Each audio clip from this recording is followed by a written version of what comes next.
Olá, bom dia, seja muito bem-vindo ao Redação Hit, edição de sábado. Eu sou Tabata Pote e a partir de agora te mantenho muito bem informado. Todos os dias, 46 celulares são furtados ou roubados dentro do transporte público de São Paulo. Os dados são da Secretaria de Segurança Pública do Estado. Hoje em dia está perigoso até para andar de transporte público. A Secretaria de Segurança Pública do Estado de São Paulo registrou mais de 15 mil casos de furtos e roubos de celulares dentro dos trens, metrôs e ônibus da capital paulista, o que equivale a 46 casos registrados por dia. Esses casos aconteceram entre janeiro e novembro de 2025. Nesse período, foram 14.609 casos em trens e metrôs, 759 nos ônibus, 15 em aeroportos e 128 casos registrados em rodoviárias. De acordo com os especialistas, esse número pode ser ainda maior. Esse número informado, 15.500 ou 46 por dia apenas no metrô, esse número é muito maior. Por quê? Muitas pessoas não notificam a polícia, muitas pessoas não comunicam a autoridade policial, tanto de forma virtual como de forma presencial. Então esse número é bem maior. E se nós levarmos em consideração os outros tipos de transporte, né? Por exemplo, o ônibus, por exemplo, táxis, locais de grande circulação, aeroportos, o número é bem maior. A maioria desses casos foram furtos, que é quando a vítima nem percebe o crime. E a população está cada vez mais preocupada. Uma vez na Sé eu presenciei. O cara passou, levou o celular. Muita gente circulando junto, né? E as pessoas que necessitam, precisam melhorar mais, né? Esse sistema. A gente sempre sabe, né? Que alguém já foi vítima de furto, né? Então, assim, é um risco, né? Em todo lugar que nós corremos, né?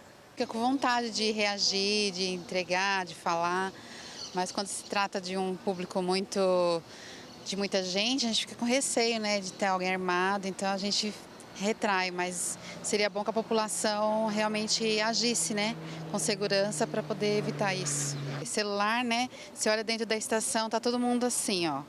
Então é um pouco de falta de prevenção do próprio usuário mesmo. E a maioria desses crimes aconteceram dentro da Estação da Luz, que fica no centro da cidade de São Paulo. Foram 2.134 casos registrados. Bom, e o metrô também emitiu uma nota informando que em 80% das vezes os criminosos foram detidos e encaminhados para a delegacia. E uma nova pesquisa revelou que a criminalidade continua sendo a maior preocupação dos brasileiros, mais até do que a corrupção e problemas com a saúde.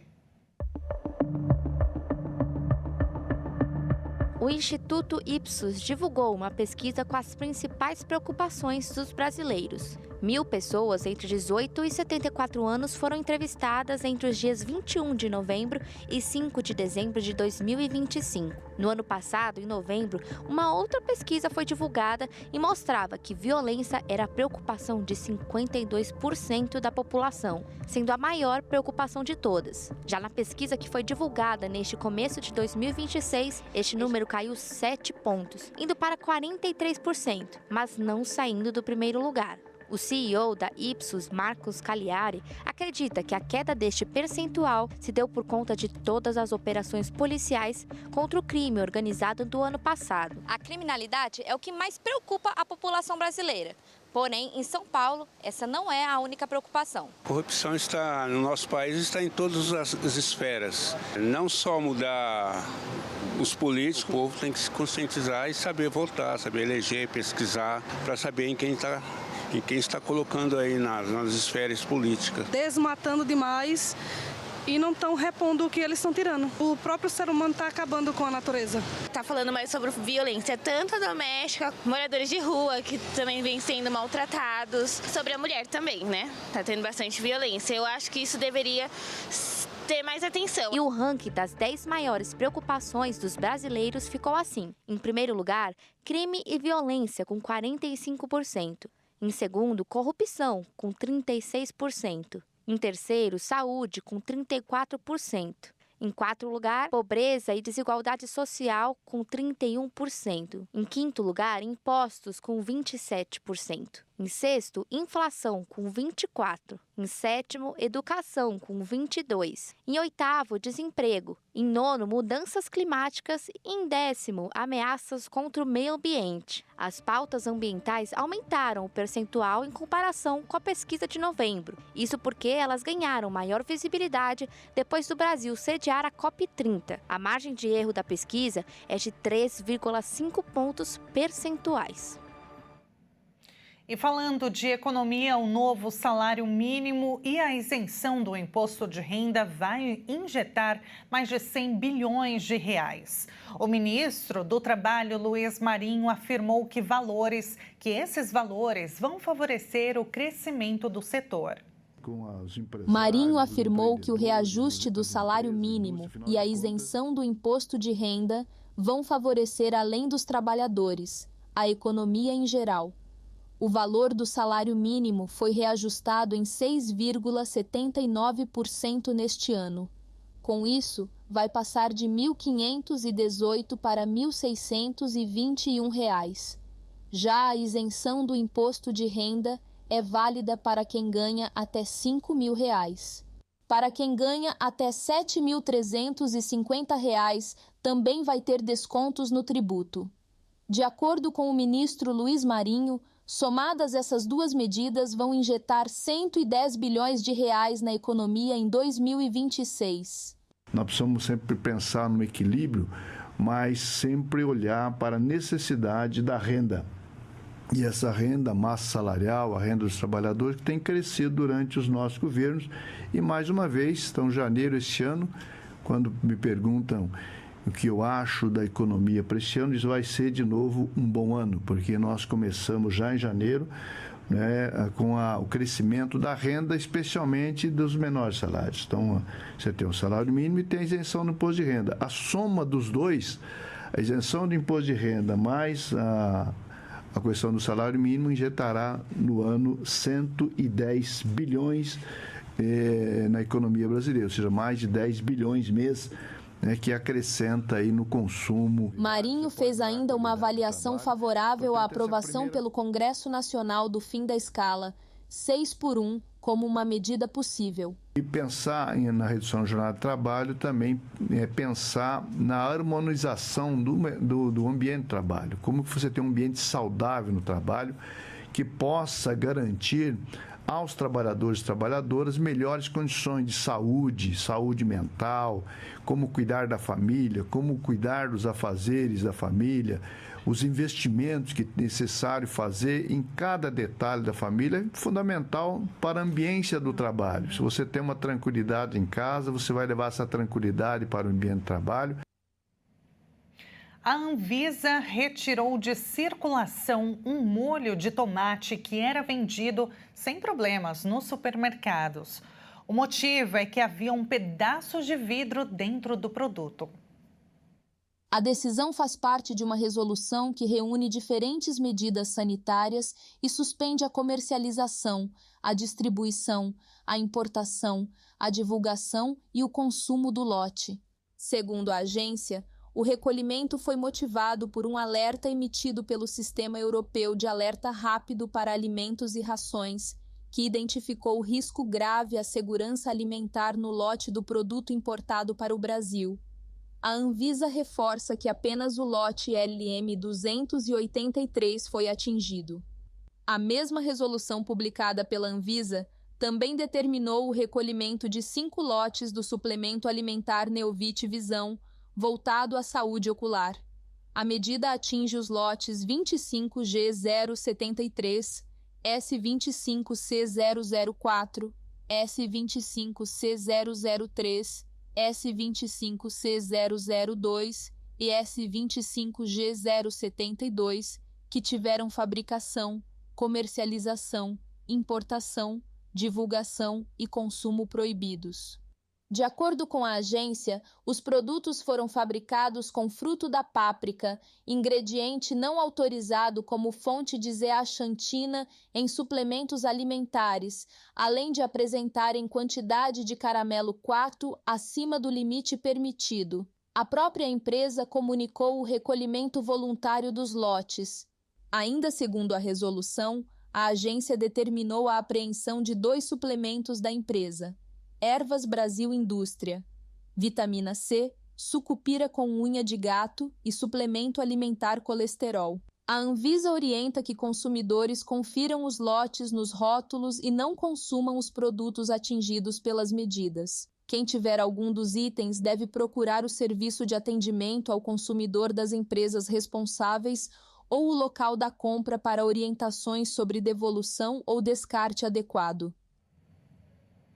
Uma pesquisa mostrou o avanço das metas de autocuidado, alimentação saudável e bem-estar dos brasileiros. Os dados apontaram um desejo maior em fazer exercícios este ano. E as mulheres estão na liderança por essa busca de hábitos saudáveis. Segundo o levantamento, os brasileiros chegam a 2026 com novas prioridades. Exercícios físicos, comida de verdade e equilíbrio emocional se destacam como metas centrais e as mulheres saem na frente nessa virada de chave. A pesquisa mostra que 67% dos brasileiros pretendem praticar mais atividade física. Entre as mulheres, o engajamento é ainda maior. 71% afirmam que querem se exercitar mais, reforçando o protagonismo feminino na adoção de hábitos saudáveis. Além das intenções gerais, o levantamento detalha as estratégias que os brasileiros pretendem adotar para transformar esses objetivos em realidade. A valorização da comida feita em casa se destaca, reduzindo o consumo fora do lar, um movimento associado à busca por mais controle sobre ingredientes e qualidade nutricional. A redução de ultraprocessados também aparece como prioridade. Para 64% dos participantes do estudo, a meta é aumentar o consumo de alimentos frescos e minimamente processados. Já 59% deles dizem que pretendem observar com mais atenção o valor nutricional e a presença de ingredientes saudáveis nos produtos que compram, tornando o consumo mais consciente. Dietas específicas também surgem como alternativa, como alimentação à base de plantas, dieta mediterrânea ou estratégias de baixo carboidrato. O otimismo é expressivo. 91% dos brasileiros se dizem confiantes de que conseguirão cumprir os objetivos traçados, especialmente aqueles ligados à saúde, ao autocuidado e à qualidade de vida. E veja a seguir os cuidados com os pets nos dias mais quentes. A reportagem completa você confere no próximo bloco.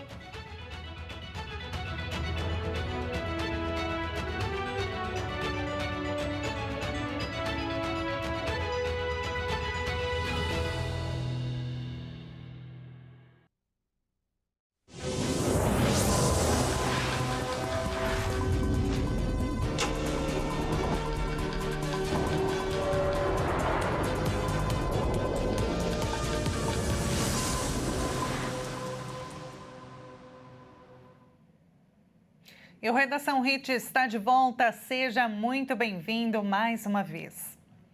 Já está disponível o calendário para o pagamento do IPVA, o Imposto sobre Propriedade de Veículos Automotores 2026.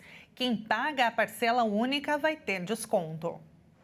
Em São Paulo, o pagamento em cota única no mês de janeiro, ou seja, quitar o valor total do imposto total de uma só vez, terá o desconto de 3% para veículos usados.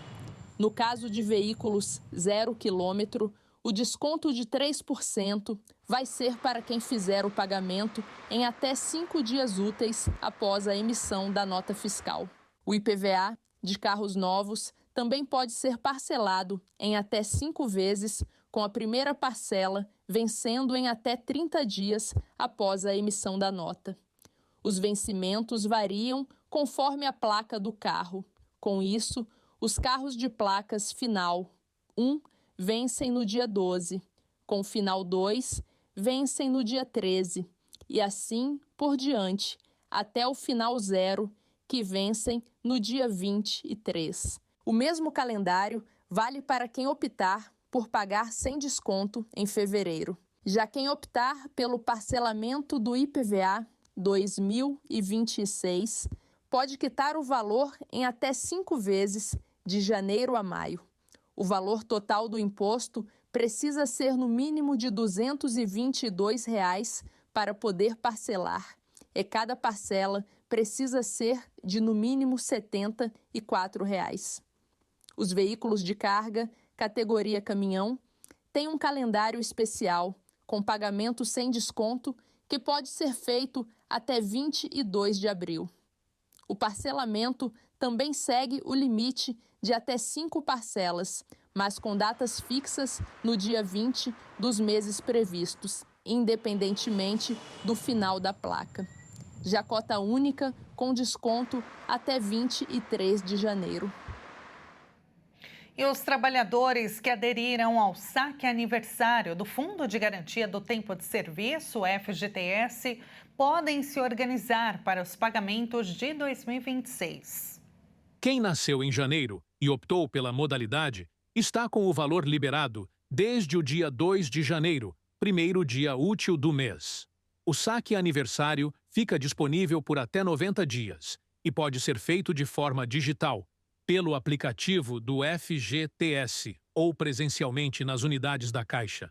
Tem direito a sacar o FGTS em 2026 os trabalhadores que possuem saldo em contas ativas ou inativas do FGTS. Aderiram previamente à modalidade saque aniversário. E quem não fez a opção, continua automaticamente no saque rescisão, modelo tradicional do FGTS. Quem pode sacar o FGTS em 2026? Possuem saldo em contas ativas ou inativas do FGTS. Aderiram previamente à modalidade saque aniversário. Quem não fez a opção, continua automaticamente no saque rescisão, modelo tradicional do FGTS. O valor fica disponível a partir do primeiro dia útil do mês de aniversário e pode ser retirado por até 3 meses. Se o valor não for sacado dentro do prazo, o dinheiro retorna automaticamente para a conta do FGTS e só poderá ser retirado no ano seguinte. Também é possível sacar o valor presencialmente nas agências da Caixa, casas lotéricas ou correspondentes Caixa aqui.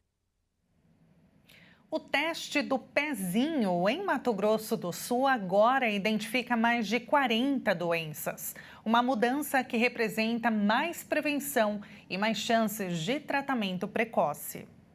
Uma picadinha e algumas gotinhas de sangue são coletadas do calcanhar do bebê. O teste do pezinho é essencial para o diagnóstico precoce de doenças raras. Somos o terceiro estado brasileiro a estar fazendo o teste mais ampliado. Então, ele vai evitar muitas sequelas, principalmente neurológicas, né? E até a morte, dependendo da gravidade da doença. A partir de agora, Mato Grosso do Sul passa a diagnosticar mais de 40 doenças pelo teste do pezinho. Antes, eram só 7. As amostras de sangue coletadas em todo o estado são analisadas na capital, aqui no Instituto de Pesquisas, Ensino e Diagnóstico da APAI. O teste do pezinho deve ser realizado preferencialmente entre o 3º e o 5º dia de vida do bebê. A expectativa é que em Mato Grosso do Sul sejam realizados aproximadamente 3.000 testes por mês. Esse teste, o que muda são as metodologias, né? Para os 7 exames, a gente usava uma metodologia e agora nós vamos trabalhar com metodologias diferenciadas. A criança nasceu, após 48 horas, ela pode realizar o teste, então o preconizado é do 3º ao 5º dia.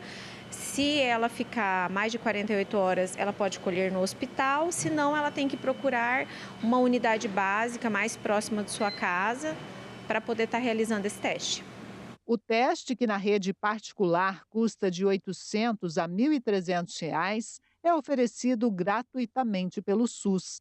No 4º dia de vida da Tereza, a Isabela já trouxe a pequena para fazer o exame. Desde o comecinho da vida, a gente já fica atento, prestando atenção e poder diagnosticar alguma coisa já de início. Foi rápido, mas para a mãe é sempre uma dor no coração, né? Furar. Mas foi bem rapidinho.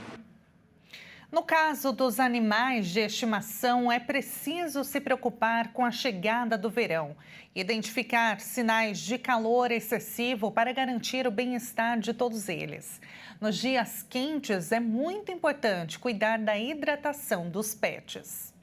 Com a chegada do calor, cães e gatos ficam mais expostos aos riscos das altas temperaturas, que podem causar desde desconforto até problemas graves de saúde. Respiração ofegante, fraqueza, salivação excessiva, vômitos, apatia e a busca por locais frescos são alguns dos sinais de alerta. Em casos mais graves, o animal pode até desmaiar. Especialistas dão dicas para manter os pets seguros e afirmam que, para prevenir complicações, a hidratação constante é essencial. Os passeios exigem atenção redobrada. Queimaduras nas patas, desidratação, hipertermia e o agravamento de problemas pré-existentes, como cardíacos e respiratórios, estão entre os riscos mais comuns. Por isso, é recomendado evitar os horários mais quentes e priorizar áreas sombreadas e frescas para atividades externas. O banho realizado corretamente também é um aliado, mas o excesso ou o uso inadequado de produtos pode retirar a proteção natural da pele do pet. Animais idosos ou de focinho curto demandam cuidados extras, já que eles têm mais dificuldade para regular a temperatura corporal. Nessas situações, é fundamental mantê-los em ambientes frescos e ventilados e nunca deixá-los em locais fechados, sem circulação de ar. Com medidas simples, como banhos adequados e horários estratégicos para os passeios, é possível garantir que os animais aproveitem a estação sem riscos à saúde.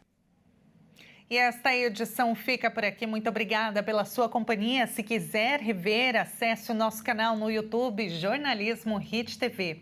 Até a próxima.